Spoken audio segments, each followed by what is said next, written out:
Happy birthday.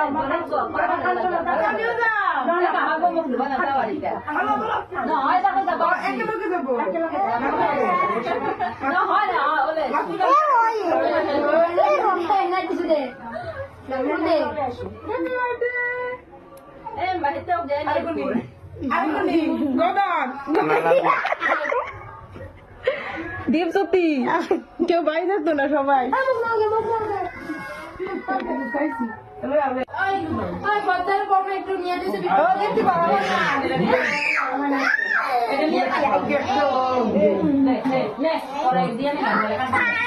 Kamu. খাইতে রাখো